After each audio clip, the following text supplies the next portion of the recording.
Welcome back खवातीन रोज़ात। हम बात करेंगे पाकिस्तान सुपर लीग की, जिसके मुकाबले यार पिछले सेगमेंट में आपको खुशी थी, इस सेगमेंट में मुझे खुशी है, होनी चाहिए, क्योंकि हम एक एक गेम देखते हैं और इस वजह से देखते हैं कि आपको आगाह किया जा सके। रात को भी आज मुझे जो सनम कह रही थी ना, आप स्वेल हुए हैं, क्योंकि रात को बारिश की वजह से मैच जाके 1:45 बजे खत्म हुआ।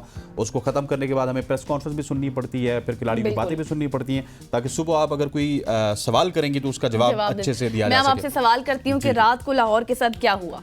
देखिए, रात को लाहौर के साथ वही हुआ जो पाकिस्तान टीम के साथ होता है। अनफॉर्चुनेटली एक लम्हे ऐसा लग रहा था कि लाहौर कलंदर और कराची किंग्स के इस मुकाबले में कराची किंग्स रेस से बाहर हो चुकी है, जहां पे डेविड वार्नर आउट हो गए, टीम साइफर्ड आउट हो गए और विंस के आउट होने के बाद खुशी बहुत ही बेदनी थी। लेकिन फिर खुशदिल शाह की एक आखिरी उम्मीद थी कराची किंग्स को कि खुशदिल शाह शायद उनकी डूबती कश्ती को सहारा देंगे, लेकिन खुशदिल शाह जब आउट हुए उसके बाद लाहौर वाले इजी हो गए। उन्होंने कहा ये बच्चे हैं, इनको काबू कर लेंगे। एक तरफ साद बेग थे, दूसरी तरफ थे इरफान नियाजी। अच्छा, साद बेग ने कल बताया कि आप क्रिकेटिंग शॉट्स खेल के भी अच्छे स्ट्राइक रेट के साथ मॉडर्न डे क्रिकेट में प्रिवेल कर सकते हैं। उनके शॉट्स बहुत अच्छे थे और बहुत ही बेहतरीन अंदाज में आई थिंक 13-14 गेंदों पे 28-29 रन बना के गए।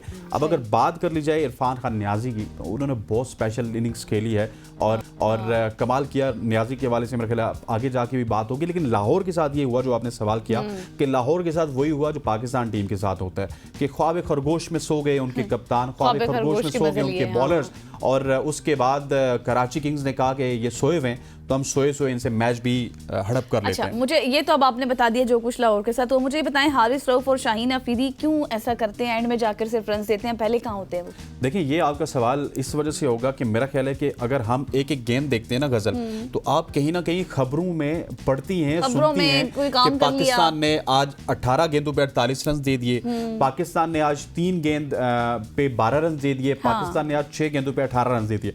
अनफॉर्चुनेटली मुझे ये कहना पड़ेगा कि शाहीन शाह अफरीदी और हारिस रऊफ ये पाकिस्तान के मेन बॉलर हैं और इनको हम कहते हैं प्रीमियम एक्सप्रेस पेस बॉलर, और ये पाकिस्तान के भी मेन बॉलर हैं और लाहौर के भी मेन बॉलर हैं। पाकिस्तान में होता ये था कि जब 18 गेंदों पे 48 रन चाहिए थे, आपको याद होगा विराट कोहली ने हमें मारा था, उसके बाद हम श्रीलंका के खिलाफ हारे, फिर हम इंग्लैंड के खिलाफ हारे, फिर हम अमेरिका के खिलाफ हारे, फिर हम मतलब छोटी सी छोटी टीम के खिलाफ हारे, और तब हारे जब उस टीम को आपके खिलाफ 18, 19 या 20 रन एक ओवर में चाहिए, और आपके इतने बड़े बड़े बॉलर हैं, लेकिन इन्होंने वो वहां पे भी 18 बॉलों पे 48 रन दिए और यहाँ पे भी दिए। अब होता ये है कि देखें, जो मैं बात करता था अब वो सच्ची साबित होना स्टार्ट हो चुकी है कि Shaheen Shah Afridi is a bowler of 3 to 4 overs, जो कि पहले के ओवर होते हैं। अगर उनसे 4 ओवर्स आप पहले ही करवा लेना, पहले 2 ओवर वो ठीक कर देंगे, अगले 2 पे वो 20-25 खा लेंगे, लेकिन वो आपकी टीम के लिए सूदमंद होगा। अब यहाँ पे ना आप ज्यादा हारिस रऊफ को भी ब्लेम नहीं कर सकते। हारिस रऊफ ने जो 12वां ओवर करवाया, that was very special over, वो बहुत अच्छा करवाया, लेकिन उसके बाद शाहीन शाह अफरीदी आ गए, उन्होंने कहा मैं भी ओवर करवाता हूँ, कप्तान हूँ, मैंने जल्दी जल्दी ये तीसरा ओवर करवाना है, उसके बाद आखिरी 2 किसी और से करवाऊंगा। जीत गए तो जीत गए, हार गए तो मेरे खाते में तो आएगी नहीं। भागते भागते आए, पहली गेंद पे छक्का लग गया, फिर चौका लगा, हर कोई दूसरे पे डालने की सोच रहा होता है। पहले छक्का लगा, फिर चौका लगा, फिर करते करते शाहीन शाह अफरीदी ने दे दिए 21 रन। अब जब 21 रन दिए, तो यहाँ पे मैं थोड़ा सा लिवरेज दूंगा हारिस रऊफ को। हारिस रऊफ ने वहां पे स्ट्रॉन्ग कमबैक करना था जहां पे वो आए थे कि अब 12 गेंदों पे 27 रन रह गए, 12 गेंदों पे 27 run is doable. Haris Rauf आए, हारिस रऊफ साहब ने अब 20 रन दे दिए, क्योंकि एक एंड से प्रेस देखें। आप जिस तरह बैटिंग की बात करते हैं ना गजल की, बैटिंग में बैट्समैन 2 खेल रहे होते हैं, एक अगर अच्छा खेलता है तो दूसरा भी अच्छा खेलना स्टार्ट हो जाता है। इसी तरह से आपकी बॉलिंग की पार्टनरशिप भी होती है। अगर बॉलर एक एंड से अच्छा बॉलिंग करवाएगा तो दूसरा बॉलर दूसरे एंड से अच्छी बॉलिंग करवाएगा। So that is the point. अगर शाहीन शाह अफरीदी ने अच्छी बॉलिंग नहीं करवाई तो हारिस रऊफ उसको कमबैक कर सकते थे या बिगाड़ सकते थे। हुआ ये है कि उन्होंने भी बिगाड़ दिया। So that is very unfortunate. अब हमारे बड़ों को भी सोचना होगा कि ये आपके बॉलर हैं, ये आपके प्रीमियम बॉलर हैं, जो अब लीग क्रिकेट में भी 18 पे 48 दे रहे हैं, और वहां पे तो हम तमाशा देख रहे हैं 2022 से ऑनवर्ड 2025 या 26 आने लगे। पिछले 4 साल से ये तमाशा देख रहे हैं कि 12 पे 18 हो रहे हैं, 12 पे 48 हो रहे हैं, पता नहीं क्या क्या हो रहा है भाई पाकिस्तान टीम के साथ। बिल्कुल, आप ये बात तो बिल्कुल ठीक कह रहे हैं कि समझ नहीं आती कि क्या हो रहा है, इसलिए हाइप भी कम है, लोगों को भी समझ नहीं आ रही, जिस तरह से मुझे समझ नहीं आती कि क्या कुछ हो रहा है। मुझे थोड़ा सा बताएं कि इरफान नियाजी को आप पहले भी डिस्कस कर रहे थे, उनको वैसे अप्रिशिएट करना चाहिए, उन्होंने अच्छा खेला है, और साथ मोहम्मद नईम का भी जिक्र कीजिएगा, उन्होंने भी 50 लगाई है कल। देखिए, पहले अगर आपका सवाल है मैं यहाँ पे लिख लेता हूँ, आपके सवालों के जवाब ना देना तो ख्वातीन औज़ात ये बाद में पूछती हैं। इरफान नियाजी के हवाले से मैंने 2-3 हफ्ते पहले बात की थी कि अभी तक इनके बल्ले से कोई रन्स नहीं आए, और बहुत सारे सवालात भी खड़े हो रहे थे कि किसकी सिफारिश पे हैं ये कराची किंग्स में, या किसकी सिफारिश पे ये पाकिस्तान टीम में आए।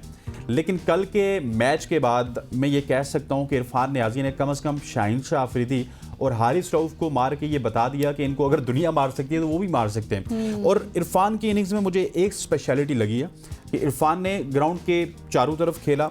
एक उनका जो छक्का था पॉइंट और एक्स्ट्रा कवर के ऊपर से, वो बड़ा दीदनी था, शाहीन को मारा था या फिर वो हारिस रऊफ को मारा था।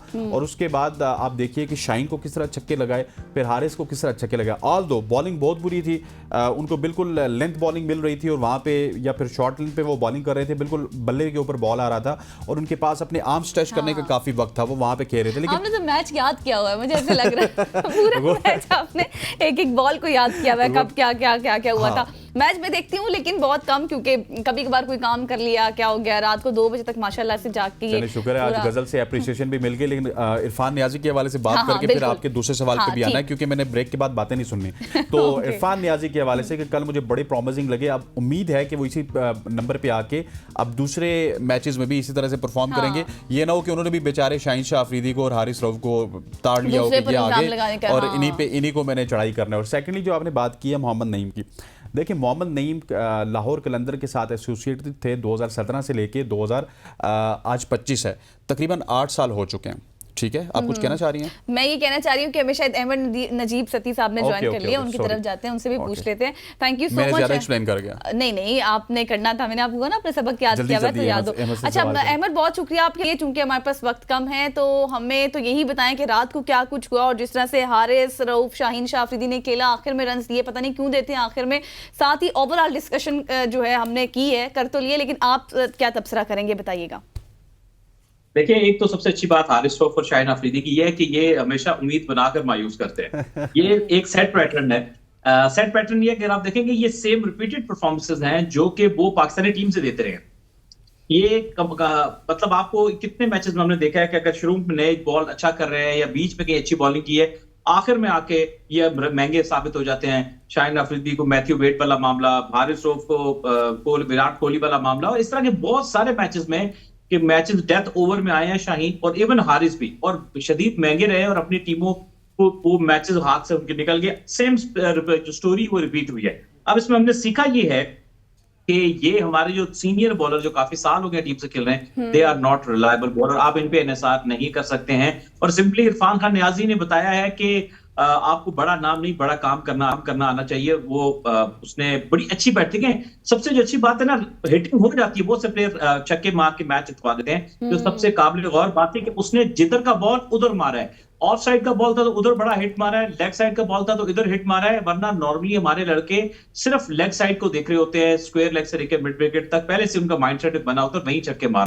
तो उसने बड़ा प्रॉमिस दिखाया है, अच्छा मैच फिनिश की। सबसे अच्छी बात कि हमें एक पावर हिटर या एक प्रॉपर बैट्समैन जो हिटिंग कर सके, इस तरह का बैट्समैन हमें चाहिए। और इरफान नियाजी जो है वो दिन ब दिन अपनी गेम को निखार रहे हैं, बेहतर कर रहे हैं, और ये बहुत जबरदस्त इनिंग्स थे। अच्छा एमर, मुझे ये बताइएगा कि बाबर आजम और मोहम्मद रिजवान भी यहाँ पे परफॉर्म नहीं कर रहे। पहले इंटरनेशनल में परफॉर्म नहीं करते थे, पीएसएल में आके परफॉर्म करते थे, फिर कहते थे हमने इंटरनेशनल में जाना है। और अब शाहीन शाह अफरीदी और हारिस का भी ये हो गया कि वहां पे भी 18 पे 48 देते हैं, यहाँ पे भी 18 पे 48 देते हैं। अपनी डेथ बॉलिंग को हम किस तरह से बेहतर कर सकते हैं?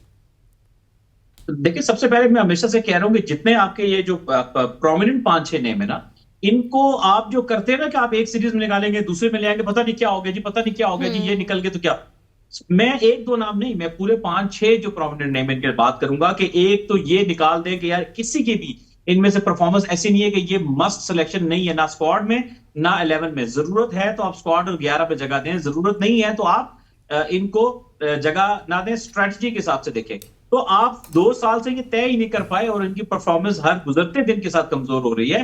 तो आप जब तक देखें ना, मैं आपको बताऊं सीधी बात इन सब बातों की, इनके बन चुके हैं नाम, ये हो गए बड़े नाम, इनके अंदर वो अब तड़प ही नहीं है, वो कमी जी नहीं है मुल्क से खेलने की, वो जान ही नहीं मारते उस तरह से, इंप्रूव ही नहीं कर रहे हैं। जो कि एक नया बच्चा जो भी टीम में नहीं आया होता है, जो कि एफर्ट कर रहा होता है यार मैंने टीम में नाम बनाना, जो वो करता है। सो इनकी हैबिट्स खराब हो चुकी है। मैं अगर स्ट्रेट फॉरवर्ड आपको बात करूं, और जब तक आप राइट तरीके से इनको नहीं बताएंगे, थोड़ा सा इनको सही थोड़ा ड्रॉप करें, उनको बताएंगे भाई इंप्रूव करोगे तो पाकिस्तान से खेलोगे, ये पाकिस्तान की जो शर्ट है मतलब आप तो ये कहने का लर्निंग प्रोसेस है अभी बिल्कुल ऐसी है, या तो विन और लर्न वाले भी साइड लाइन पे होंगे और इनको भी साइड लाइन करना होगा। एमर, हमने क्योंकि आपको बहुत शॉर्ट वक्त के लिए लिया, thank you so much for joining us. यहाँ पे प्रोग्राम का वक्त खत्म हुआ, चाहती सत्ती हमारे साथ मौजूद थे। खवातीन और हज़रात, आज की सुबह की सोच से इतना ही। मुझे, गज़ल को और हमारी पूरी प्रोडक्शन टीम को इजाज़त दीजिए। अल्लाह हाफ़िज़।